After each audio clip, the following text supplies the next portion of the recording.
नमस्कार दोस्तों, आज के इस वीडियो में हम देखेंगे सत्तू और वे प्रोटीन के बारे में। इसका कंपैरिजन हो सकता है या नहीं, इस वीडियो में देखेंगे क्योंकि सत्तू बहुत ही ट्रेंड हो रहा है। कोई सत्तू को वे प्रोटीन से कंपेयर कर रहा है या अदर प्रोटीन सोर्स से कंपेयर कर रहा है, लाइक डेयरी।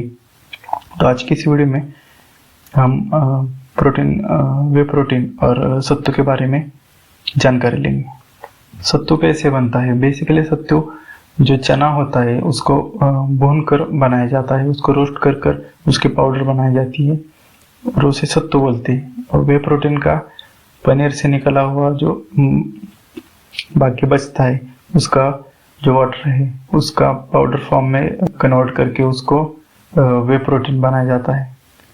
इसे हम डेयरी प्रोडक्ट भी कह सकते हैं क्योंकि दूध से आगे जाके बनता है वो। सबके माइंड में एक क्वेश्चन आता होगा कि वे प्रोटीन ले या सत्तू। तो चलिए देखते हैं कौन सा लेना के लिए बेटर होगा। वे प्रोटीन एक लीन सोर्स है, तो सत्तू एक प्राइमरी सोर्स नहीं, सेकेंडरी सोर्स है प्रोटीन का। सेकेंडरी सोर्स में इसलिए कह रहा हूँ कि उसमें कार्ब ज़्यादा है और उसकी अमीनो एसिड प्रोफाइल भी पूरी नहीं है, बल्कि वे प्रोटीन की एक नंबर पे है। वे प्रोटीन की अमीनो एसिड प्रोफाइल पूरी होती है। एक वे प्रोटीन कन्वीनियंट सोर्स है प्रोटीन का। पर 100 ग्राम के हिसाब से हम देखा जाए तो सत्तू में बेसिकली 20 से 22, 18 या 19 अलग अलग, कौन बोलता है 20 है, कोई बोलता है 22 है, कोई 18, 19, 20 से 22 पकड़ के चलते हैं। 20 से 22 ग्राम प्रोटीन आता है पर 100 ग्राम। और उसके कंपैरिजन में वे प्रोटीन में देखे थे 80 से 90 ग्राम प्रोटीन मिलता है। तो आप खुद दिमाग लगा के सोच सकते हैं वे प्रोटीन ले या सत्तू ले। और वे प्रोटीन में वो प्रोसेस होता है इसलिए उसमें फैट और कार्ब की मात्रा बहुत ही कम होती है। कुछ वे प्रोटीन में तो ना ही होती है, 1 ग्राम या 2 ग्राम होती है। तो सत्तू में बेसिकली कार्ब ज्यादा होता है। सत्तू में कार्ब और फैट है और प्रोटीन की मात्रा कम है, इजी टू डाइजेस्ट होगा।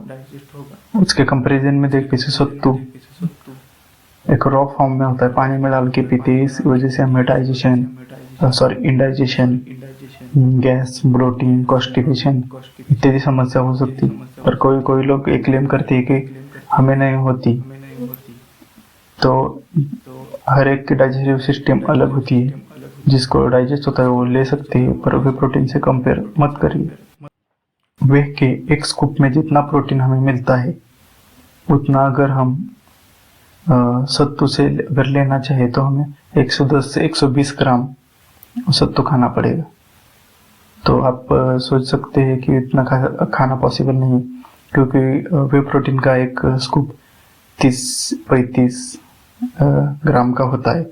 उसमें से कम 25 ग्राम तो प्रोटीन मिलता है। तो कंपनी के ऊपर डिपेंड करता है, कुछ कंपनी का 28, 30, 31। तो मिनिमम रेंज पकड़ के चले तो 25 ग्राम मिलता है। पर उतना हमें प्रोटीन अगर चाहिए सत्तू से तो उतना खाना पॉसिबल नहीं है। उसकी वजह से इंडाइजेशन हो सकता है, कॉन्स्टिपेशन, ब्लोटिंग, आगे चल के IBS की समस्या भी हो सकती है, इरिटेबल बाउल सिंड्रोम की। सत्तू ज्यादातर बिहार में फेमस है, उसको एनर्जी ड्रिंक के तौर पर प्रमोट किया जाता है। अलग बाकी के अदर स्टेट में भी मिलता है, पर कई स्टेट में तो उसका नामो निशान भी नहीं है। तो कोई ले लीजिए, उससे इंडाइजेशन, ब्लोटिंग आगे जाके आपको अस्पताल के चक्कर भी काटने पड़ते हैं। इसीलिए अपने फूड सिलेक्शन पे ध्यान देना चाहिए। सबसे पहले वेज हो या नॉन वेज हो, अपने फूड प्रोटीन, कार्ब और फैट का रेशियो निकाल के कौन से लीन प्रोटीन सोर्स है, कौन से प्राइमरी या सेकेंडरी है, उसको आपको देखना पड़ेगा। वेजिटेरियन डाइट में दिक्कत होती है कि अमीनो पूरी नहीं मिलती, अमीनो प्रोफाइल एसिड। तो इसलिए वह एक कन्वीनियंट सोर्स है और कहीं भी ले जा सकते हैं, वाटर में डाल के पी सकते हैं, इजी डाइल्यूट हो जाता है। तो और भी ऐसी कोई आपको क्वेरी हो तो आप कमेंट बॉक्स में डाल सकते हैं, इसके ऊपर हम एक वीडियो बना सकते हैं। अगर आपको वीडियो अच्छा लगा तो लाइक, शेयर और सब्सक्राइब कर देना। Thank you.